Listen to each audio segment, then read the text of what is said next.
సంఘటననైనా అటు కుటుంబ సంఘటననైనా ఇలా రాజకీయంగా పరమైన దేవాలయాలైనా దేనైనా కూడా రాజకీయాన్ని ముడిపెట్టడమే నా లక్ష్యము అన్నటువంటి రీతిలో ప్రస్తుతం ఆంధ్రప్రదేశ్లో రాజకీయం నడుస్తోంది. ఎటువంటి దాన్నైనా ఏ రకంగా జగన్మోహన్ రెడ్డి గారిని డీఫేమ్ చేయాలి, ఏ రకంగా జగన్మోహన్ రెడ్డి గారిని విలువ తగ్గించాలి అన్నటువంటి ఒక ప్రయత్నం తప్పితే ఇంకా ప్రజల గురించి కానీ ఇంకో రాష్ట్రం గురించి కానీ ఆలోచన చేయటం ప్రతిపక్ష పార్టీ కానీ ఎల్లో మీడియా కానీ మర్చిపోయింది. ఎంతసేపు టార్గెట్ జగన్ గారు, అదిగో పులి అంటే ఇదిగో తోక కనపడుతోంది అన్న చందం రీతిలో వాళ్ళు వ్యవహరిస్తున్నారు. ఈరోజు వైఎస్ వివేకానందరెడ్డి గారి హత్యకు సంబంధించి కోర్టులో ఆ కన్ఫ్యూషన్ సంబంధించి ఈరోజు కొన్ని పత్రికలలో వార్తలు రాశారు. వివేకానందరెడ్డి గారు చనిపోయినప్పుడు పుట్టెడు దుఃఖంతో ఉన్నటువంటి జగన్మోహన్ రెడ్డి గారు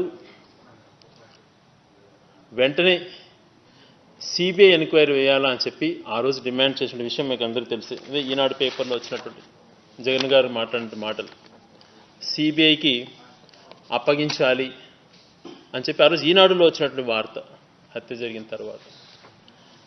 మరి ఏ రోజు కూడా రాష్ట్రంలో గతంలో చంద్రబాబు నాయుడు గారు పరిపాలన చేసినప్పుడు ఏ రోజు కూడా సిబిఐ ఎంక్వైరీని ఏ దాన్ని కూడా ఆదేశించలేదు. ఆదేశించకపోగా ఏదన్నా కూడా సిబిఐ ఎంక్వైరీకి వస్తానంటే ఆ రాష్ట్రానికి వస్తే మీ తోక కత్తిరిస్తా, రాష్ట్రం నుంచి తరిమేస్తా, మీరు రావటానికి అని మాట్లాడే మనిషి చంద్రబాబు నాయుడు గారు. మరి జగన్మోహన్ రెడ్డి గారు వివేకానంద రెడ్డి హత్య విషయంలో ఇది పొరుగు రాష్ట్రాల్లో కర్ణాటకకు సంబంధించిన అంశం కూడా ఉంది కాబట్టి దీన్ని కుటుంబ సభ్యుల కోరిక మేరకు సిబిఐ చేస్తే బాగుంటుందని చెప్పి ఆయన అంగీకరించారు. జగన్మోహన్ రెడ్డి గారు సిబిఐ ఎంక్వైరీకి అంగీకరించకపోయింటే అసలు దరిద్ర అన్నటువంటి జరిగి ఉండేదే కాదు.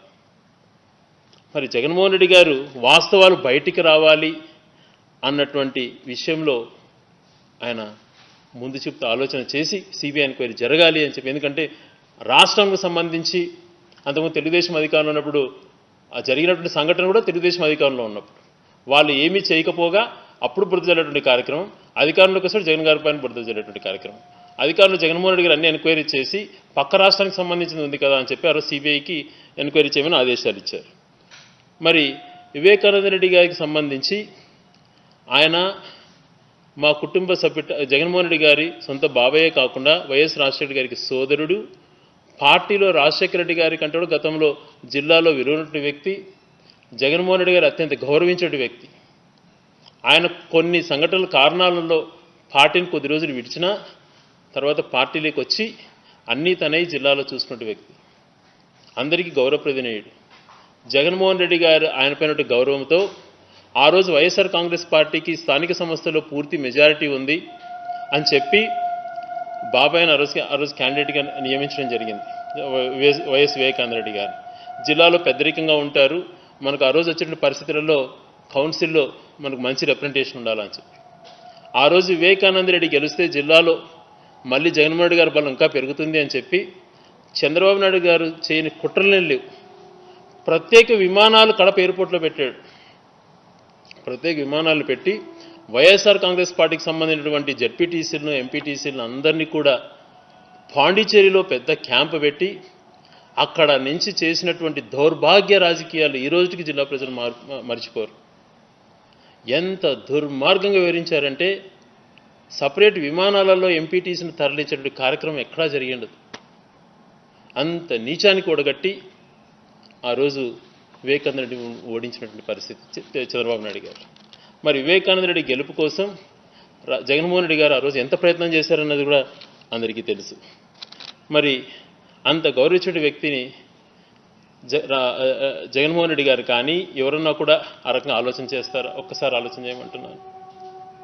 కుటుంబంలో చిచ్చు పెట్టాలని చూసి లేనిది ఉందని సృష్టించాలని చెప్పి జగన్మోహన్ రెడ్డి గారు చేయి చేసుకున్నారని చెప్పి మాట్లాడి అనేక అసత్య కథనాలు ప్రచారాలు చేశారు.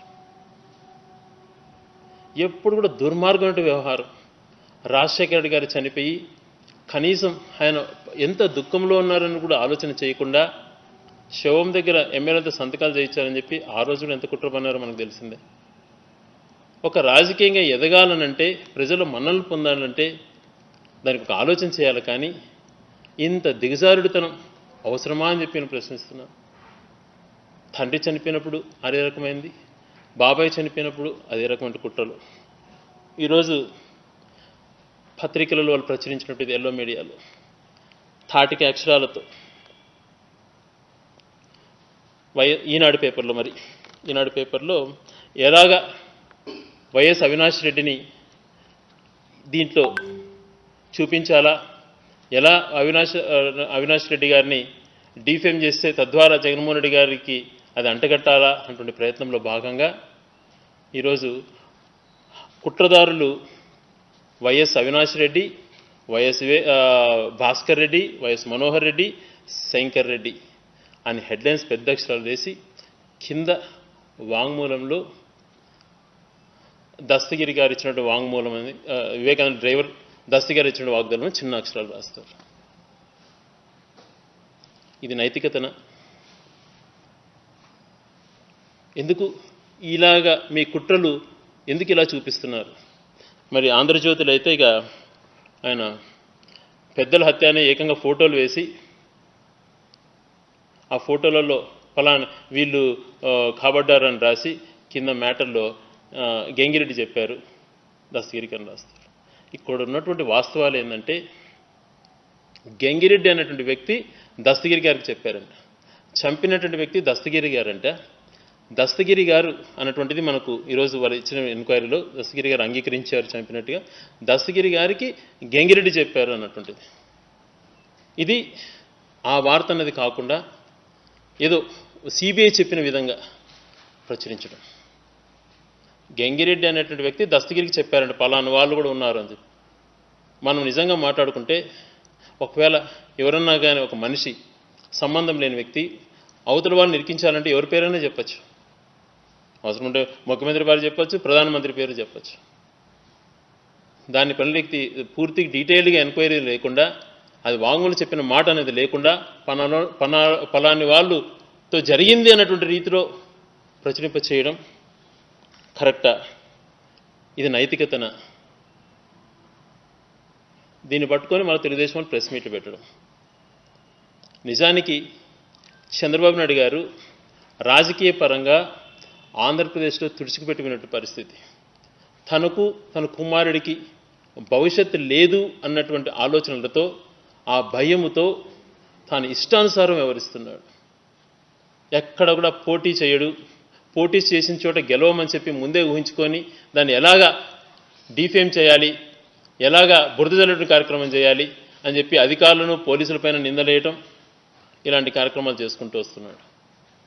ఆంధ్రాలో తనను పూర్తిగా మర్చిపోతున్నారు, పార్టీ మనుగడ లేదు అన్నటువంటి భయాందోళనతో ప్రతిపక్షంలో ప్రజలకు సంబంధించిన ఏ అంశం మాట్లాడకుండా 24 గంటలు అధికారంలో ఉండే జగన్మోహన్ రెడ్డి గారు చేసిన సంక్షేమ కార్యక్రమాల్లో తనకు మైలేజ్ వస్తుందని చెప్పి ఆ భయముతో ఇష్టానుసారం రోజు మాట్లాడడమే ఆయన నైజమైపోయాను. బురదజల్లేటువంటి కార్యక్రమాలు చేయటం.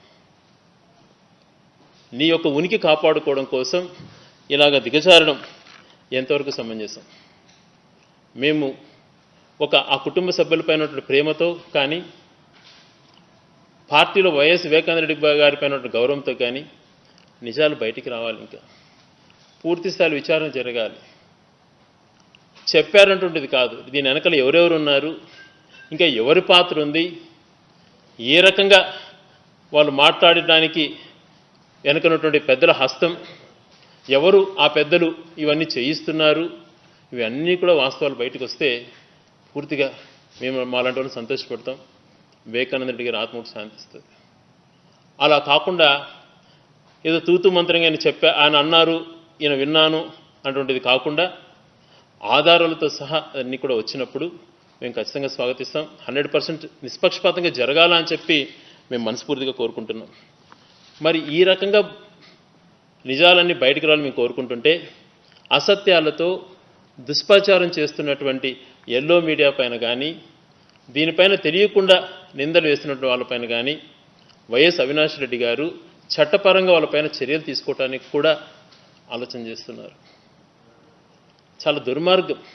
ఒక కుటుంబ సభ్యుడిని పొగట్టుకొని వాళ్ళు ఉన్నటువంటి దుఃఖంలో పొలిటికల్గా వేరే పార్టీకి మైలేజ్ తేవాలా, ఇంకొకరిని విలువలు తగ్గించాలా అని చెప్పి ఈ రకమైన హెడ్లైన్స్ తీసుకొని వాస్తవాన్ని వాస్తవంగా ప్రచురించలేకపోయినందుకు నిజంగా వాళ్ళు సిగ్గుపడాలి. సిబిఐ చెప్పినట్టు కాదు, అక్కడ సిబిఐ చెప్పలేదు, తర్వాత ఇంకా అక్కడ ఉన్నటువంటి ఇది చెప్పలేదు. దస్తగిరి అనేటువంటి వ్యక్తి మాకు గంగిరెడ్డి చెప్పారంట మాట చెప్పడం, దాన్ని ఏదో అయిపోయిందని చెప్పి మాట్లాడడం. దస్తగిరి గారు గంగిరెడ్డి అలాగే ఎందుకు చెప్పారన్నటువంటిది గంగిరెడ్డి ద్వారా కానీ పూర్తిగా దస్తగిరి గారితోని వాస్తవాలన్నీ బయటికి రావాలి, ఆధారాలు బయట పెట్టాలి. అలా కాకుండా కేవలం రాజకీయ పబ్బం కోసం చేయటం చాలా దుర్మార్గం. తెలుగుదేశం పార్టీ నైతికత ఆలోచన చేయాలి.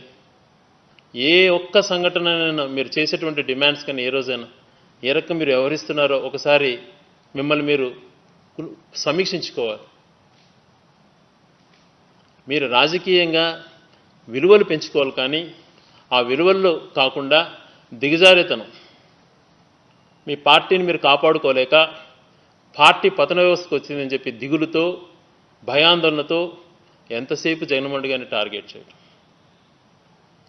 ఈరోజు చెప్తున్నాం 100% ఆ రోజు చనిపోయిన రోజున కూడా సిబిఐ గారు డిమాండ్ చేశాం. ఇప్పుడు కూడా మేమందరం కూడా గట్టిగా కోరుకునేది పూర్తి అంతా కూడా సమాచారంతో బయటికి రావాలి, ఆధారాలతో అని చెప్పి నిష్పక్షపాతం ఎవరైతే ఈ తప్పు చేశారో వారికి కఠిన శిక్ష కూడా పడాలని చెప్పి కోరుకుంటున్నాం. కఠిన శిక్ష అమలు చేయాలి వాళ్ళపైన. చాలా దుర్మార్గం. అంతేకాని ఇన్ఫ్లుయెన్స్తో కేసును తప్పుదో పట్టించే విధంగానో ఏదో రకంగా దాన్ని మసీ పూసి మడక చేసి ఎవరిపైన నెట్టాలన్నటువంటి ప్రయత్నం చేయడం అటువంటిది సమంజసం కాదు అని చెప్పి ప్రతిపక్ష పార్టీల ఆరోపణలు చేయకండి. మీరు పూర్తిగా రిపోర్ట్ చదవండి. రిపోర్ట్ మీకు ఇంగ్లీష్లో కాకపోతే తెలుగులో కూడా ఉంటుంది. ఆ రిపోర్ట్ మీకు కావాల్సి మేము పంపిస్తాము. పత్రికల వాళ్ళకు ఎవరైతే రాశారో జగన్మోహన్ రెడ్డి గారిని తగ్గించారో వాళ్ళు చదవండి, మీరు చదవండి. ఉన్నది ఉన్నట్లు మీరు రాస్తే బాగుంటుందని చెప్పి మిమ్మల్ని కోరుకుంటూ ఇట్లాంటి దుర్మార్గపు ఆలోచనలతో దిగజారకండి అని చెప్పి కోరుతున్నాను.